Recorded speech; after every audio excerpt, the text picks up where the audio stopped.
জল নেই? জল শেষ হয়ে গেল নাকি? এই জানো তো, গ্রামের সব জলাশয়ের জলস্তর না নেমে গেছে, পুকুরও শুকিয়ে গেছে, কুয়োতে জল অনেক নিচে চলে গেছে। কি যে হবে কে জানে। এই বছর তো বৃষ্টি হয়েছে কম, তার উপর মানুষজন জল ব্যবহারের চেয়ে নষ্ট করে বেশি। দেখি, মহারাজকে বলতে হবে।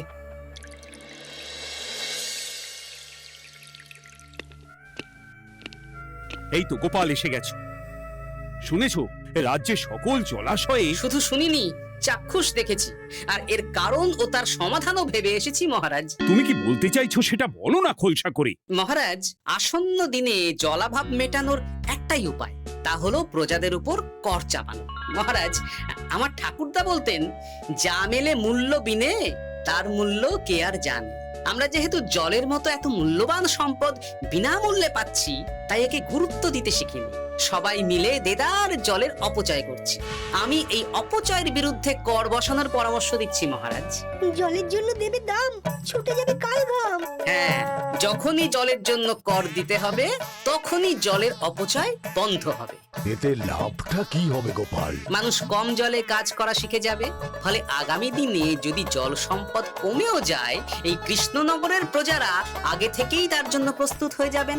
কিন্তু আমি আমার প্রজাদের কাছ থেকে জলের দাম নেব গোপাল? না মহারাজ, কর বাবদ যে অর্থ উপার্জন হবে তার সাথে আপনার দান মিলিয়ে রাজ্যের মধ্যে একটা বিরাট কৃত্রিম জলাধার বানানো হবে, বাহ বাহ বাহ! যেখানে বৃষ্টির জল সংরক্ষণ করা যাবে মহারাজ। এতে সারা বছর ধরে আর কোনো জলের অভাব থাকবে না মহারাজ। গোপালের প্রস্তাব বড় ভালো লেগেছে। আগামী দিনে ইতিহাসে এই কর্মযজ্ঞের কথা লেখা থাকবে বলেই আমার বিশ্বাস। আর তাই আমি গোপালকে এই মুহূর্তে 50টি স্বর্ণমোহর উপহার দেব বলে ঘোষণা করছি। সাধু সাধু সাধু।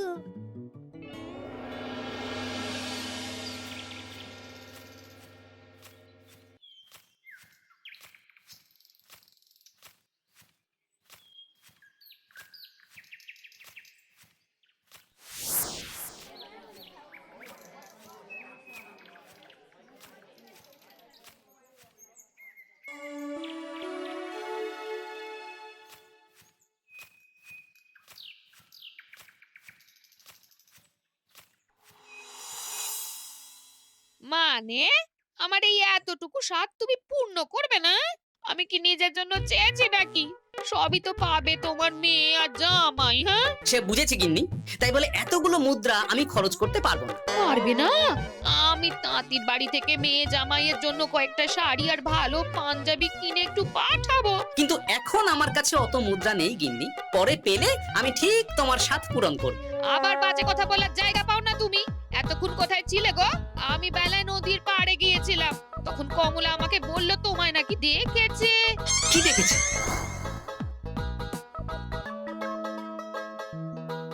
কোথায় গেল? এত বড় মুদ্রা থলে কি হাওয়াতে উবে গেল নাকি? এই রে, এ তো মহা ঝামেলা।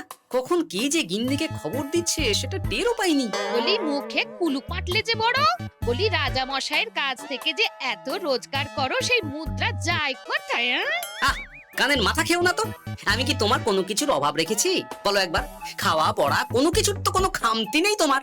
মানছি রাখোনি, কিন্তু তাই বলে আমিও তোমার স্ত্রী, তোমার গিন্নি গো, গিন্নি, তাই না?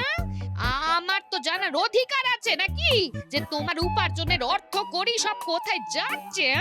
জানবে জানবে, সব জানবে। এখন কিছু খেতে দাও দেখি, পেটে ছুঁচোয় ডন বৈঠক মারছে। না, এরপর থেকে আর মহারাজের কাছে উপহার পেলে ওইভাবে খোলা হাটের মধ্যে দিয়ে আসা যাওয়া করা যাবে না।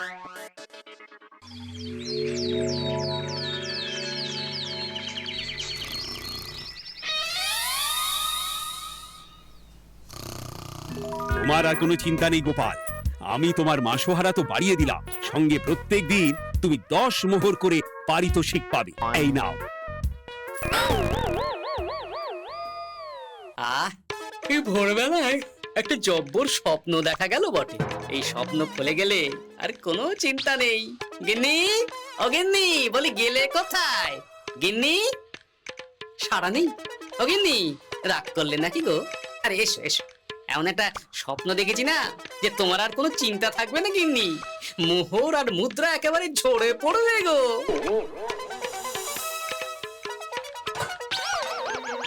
কি এইসব ফলাহার সাজিয়ে রেখে গেল কোথায় গিন্নি? নিজের বাপের বাড়িতে তো যাবে না, কেউ নেই সেখানে। মেয়ের বাড়ি গেল নাকি? না, মেয়ের বাড়িতে তো গিন্নি যায় না। তাহলে না না, খালি পেটে এত ভাবতে পারছি না। আগে মুখ হাত ধুয়ে এসে কিছু খেয়ে নি, তারপর দেখি গিন্নি কোথায় গেল। না, গিন্নিকে তো কোথাও দেখলাম না। গেল কোথায়? যাকে আগে রাজবাড়িতে তো যাই, ফেরার সময় না হয় আবার খোঁজ নেব, ততক্ষণে ফিরেও আসতে পারে।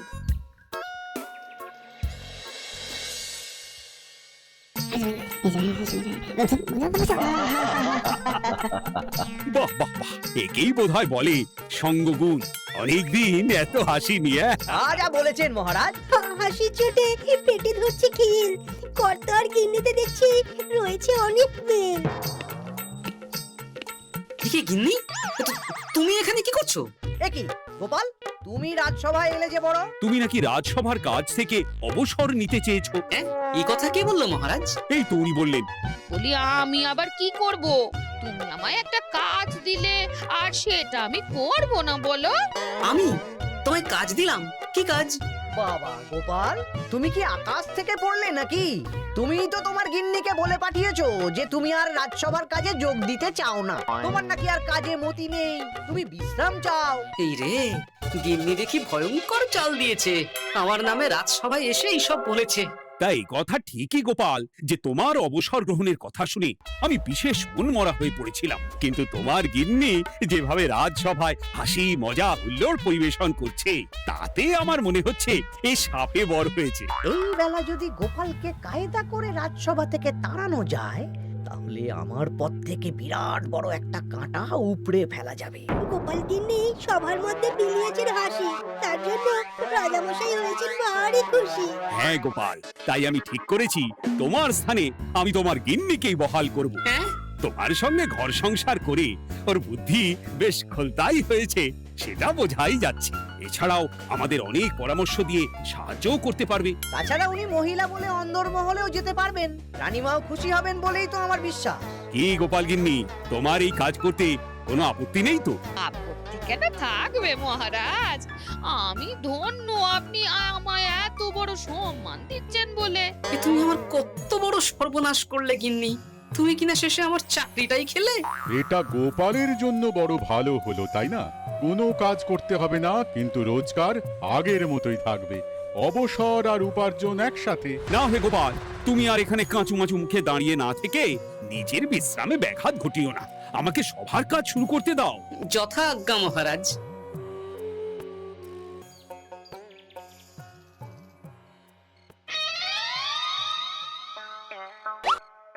মানে মহারাজ সমস্যার সমাধান করতে দিয়েছেন তোমাকে, আর তার উত্তর দেব আমি? কেন তুমি আমার চাকরি খাবে আর তোমার সেই চাকরি রাখার দায় নেব আমি? হ্যাঁ হ্যাঁ নেবে। মানে কাল রাজসভায় মহারাজের সমস্যার সমাধান করব, সেই মতো কথা দিয়ে এসেছি। হ্যাঁ, আগাম 10টা মুদ্রাও বাগিয়ে এনেছি।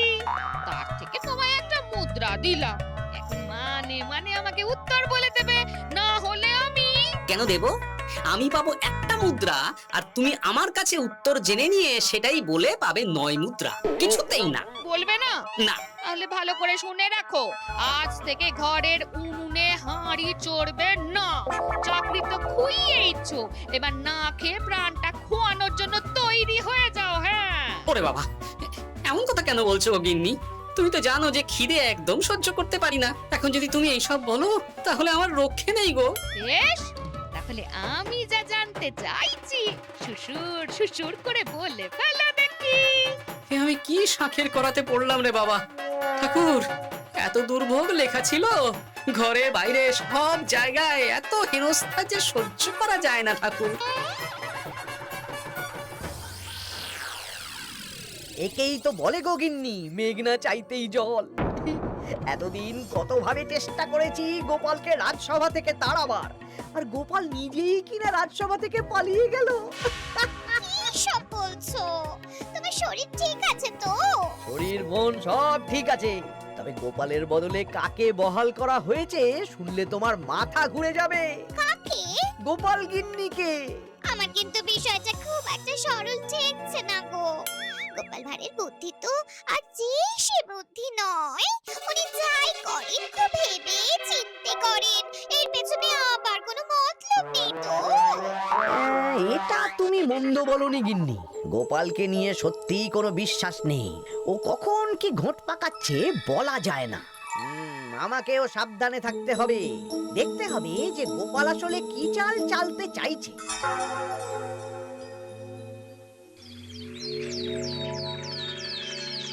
হ্যাঁ গোপাল গিন্নি, এই একটাই প্রশ্ন আমায় সারা রাত ধরে জাগিয়ে রেখেছে। মানুষ মরে ভূত হয়, ভূত কি মরে? তাহলে ভূত মরলে কি হয়? মানে মহারাজ, এই প্রশ্নের উত্তর আমার আজকে দিতে ইচ্ছে করছে না। হ্যাঁ, আমি না হয় আপনাকে আগামীকাল এই প্রশ্নের উত্তর দেব, ঠিক আছে? হ্যাঁ, গাছ থেকে পড়ে গেলে জাপটে ধরে ডালকে। আজকের প্রশ্নের উত্তর উনি দেবেন কালকে। না হে গোপাল গিন্নি, তা হয় না। এই প্রশ্ন আমাকে সারা রাত বিচলিত করেছে। আবার যদি আজকেও এই প্রশ্নের উত্তর না পাই, তাহলে তো আবার একটা নিদ্রাহীন রাত আমাকে কাটাতে হবে। মানে আমি বলছিলাম কি মহারাজ, গোপাল গিন্নি তো সদ্য এই কাজে বহাল হয়েছে, তাই তাকে তো একটু সময় দেওয়া দরকার নাকি? কিন্তু প্রশ্নের উত্তর না পেলে যদি মহারাজের শরীর খারাপ হয়, তার দায় কে নেবে মন্ত্রী মশাই? এই রে, এখন আমি কি করব? এ তো মহা বিপদে পড়লাম দেখছি। হ্যাঁ, আচ্ছা মহারাজ, ঠিক আছে ঠিক আছে, আমি এই প্রশ্নের উত্তর দেব, কিন্তু আমার না একটু সমস্যা আছে। খোলা হাওয়াতে গিয়ে না দাঁড়ালে আমার ঠিক মাথা খোলে না, তাই বলছিলাম। তাই না হয় যাও, হাওয়া খেয়ে এসে মাথাটা খোলতাই করে নাও, কিন্তু এই প্রশ্নের উত্তর আমাকে আজকেই দিতে হবে। হ্যাঁ, উফ, এই যে কি সমস্যা! সারাদিন ঘরে বসে থেকে থেকে তো আমার সারা গায়ে বাদ ধরে গেল। সেই সকালবেলা আমাকে ফলাহার করিয়ে দিয়ে গিন্নি তো চলে গেছে রাজবাড়িতে চাকরি করতে। এদিকে আমার যে পেটে কিচ্ছুটি নেই, তার কি হবে? মহারাজ দোকানে গিয়ে যে ভালো মন্দ খাবো তারও উপায় নেই। তাহলেই তো কাঁড়ি কাঁড়ি খরচা। না, একবার দেখি তো উনুন ধরিয়ে অন্তত ভাতটা চাপাতে পারি কিনা। তাহলে গিন্নির ওই হাঁড়ি না চড়ার হুমকির হাত থেকে অন্তত বাঁচা যাবে।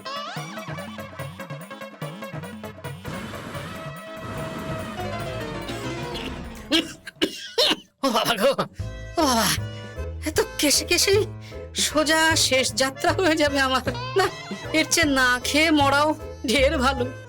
দেখি তুমি বাড়িতে কেন? এত হাঁপাচ্ছ কেন? ষাঁড়ে তাড়া করেছে নাকি? আরে না গো, মানুষ মরে ভূত হয়, ভূত কি মরে? তাহলে ভূত মরলে কি হয়? খোলা হাওয়াতে গিয়ে না দাঁড়ালে আমার ঠিক মাথা খোলে না। ও, এই হলো ব্যাপার। বেশ, এর উত্তর তোমায় আমি বলে দিচ্ছি। ভূত মরে প্রথমে এক ঝুড়ি অন্ধকার হয়, সেই অন্ধকার হাওয়াতে উড়ে বেড়ায়। এক সময় সেই অন্ধকার পাতলা হতে হতে কুয়াশার মতো হয়ে যায়। ব্যাস, মিটে গেল। ব্যাস, মিটে গেল। যদি রাজা মশাই এই কথা বিশ্বাস না করেন, তুমি হলপ করে বলবে আপনি যখন মরবেন একদম মিলিয়ে নেবেন মহারাজ। এর চেয়ে এক পা এদিক ওদিক হয় না যেন। হ্যাঁ, এই না হলে তুমি গোপাল ভাঁড়। বুঝেছো তাহলে? এই তুমি চিন্তা করো না, রাজবাড়ি থেকে ফেরার সময় আমি তোমার জন্য অনেক অনেক বাজার করে আনবো, ঠিক আছে? এই আমি যাই। এ তো ভারী মজা হলো।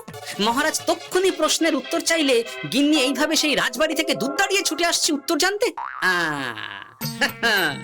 আমাকে তুমি একটা চাল দিয়ে কুপকাত করেছে তো গিন্নি। এইবার বুঝবে কত ধানে কত চাল।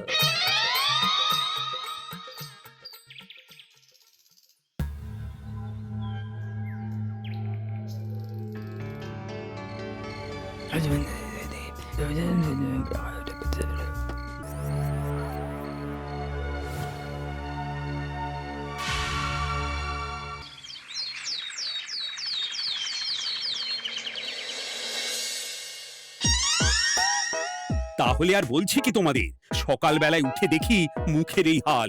এই কাণ্ড কি করে হলো মহারাজ? তার আমি কি জানি।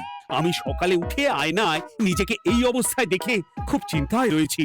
গোপাল গিন্নি, আগে মহারাজ, গোপাল থাকলে যে কাজ করতো সেটা তো তোমাকেই করতে হবে।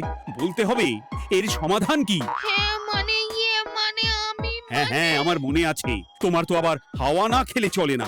যাও যাও, তাড়াতাড়ি হাওয়া খেয়ে এর উত্তর নিয়ে এসো।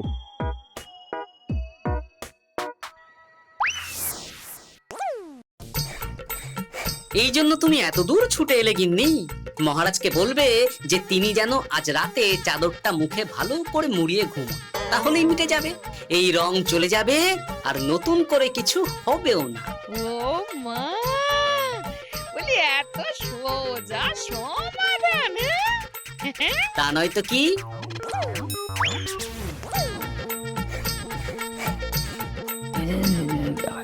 কাল সারা রাত আকাশে একবার দেখলাম চাঁদ উঠেছে, আর একবার দেখলাম ঘোর অমাবস্যা। এর কারণ কি? একই রাতে দুই তিথি হয় কি করে? মানে আর একটা সমস্যা। হ্যাঁ, এটা আগে বললেই তো হতো মহারাজ।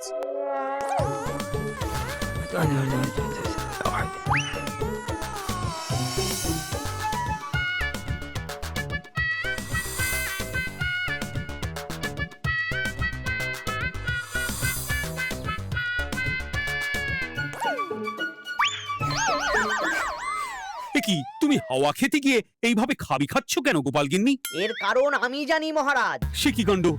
তুমি কি করে জানলে? গোপাল গিন্নি মোটেও হাওয়া খেতে যায়নি মহারাজ, সে গেছিল নিজের বাড়িতে গোপালের কাছে আপনার বলা প্রশ্নের উত্তর জেনে আসতে। মানে গোপাল গিন্নি তার মানে আমাকে ঠকিয়েছে? তা জানি না মহারাজ, তবে আমার মনে হয় এর পেছনে গোপালের কোনো গভীর ষড়যন্ত্র আছে, না হলে সে এমনটা করবে কেন? আর এক রাতেই আপনার সাথে এতগুলো অদ্ভুত ঘটনা পর পর ঘটবে কেন? বটে, এক্ষুনি গোপালকে ডেকে আনো।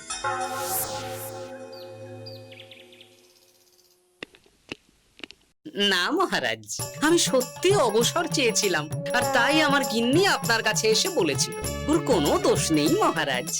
না মহারাজ, আমি মিথ্যে কথা বলেছি। হ্যাঁ, উনি আপনার কাছ থেকে পাওয়া সোনার মোহর নিয়ে বাড়ি যান না, তাই আমি ওকে শায়েস্তা করতে এই ফন্দি করেছিলাম। আসলে মহারাজ, আমি আপনার কাছ থেকে পাওয়া সোনার মোহর জল প্রকল্পের কাজে লাগাবো বলে কিছু জনকে নিয়ে একটা দল গঠন করতে গিয়েছিলাম, আর তাদের কাছেই ওগুলো রেখে এসেছি। এটা যদি আমার দোষ হয় তাহলে আমি ক্ষমা প্রার্থী মহারাজ। সাধু গোপাল, সাধু তোমার উত্তর।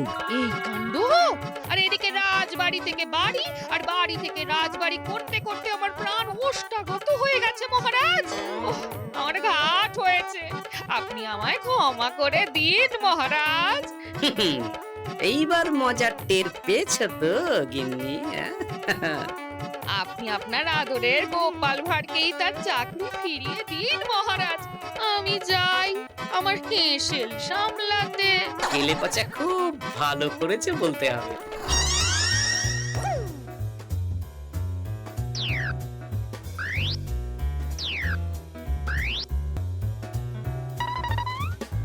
তবে মহারাজ, অমাবস্যা পূর্ণিমা সব আমার বুদ্ধিতেই কেলেপচা করেছিল। আপনার ওই মুখের রং, ওটি একটি বিশেষ রং যার আয়ু একদিন, তাই ওটা এমনিই মিলিয়ে গেছে। হ্যাঁ, সেই বরং ভালো। তুমি তোমার গিন্নিকে নিস্তার দাও গোপাল, তাছাড়া আমিও আমার গোপালকে ছেড়ে আর থাকতে পারছি না। যথা আজ্ঞা মহারাজ। আমারও যে আর এই অবসর ভালো লাগছে না মহারাজ। গোপাল ছাড়া রাজসভা যে লাগে ফাঁকা ফাঁকা, তাই তো আবার চাকরিতে তাকে বহাল রাখা।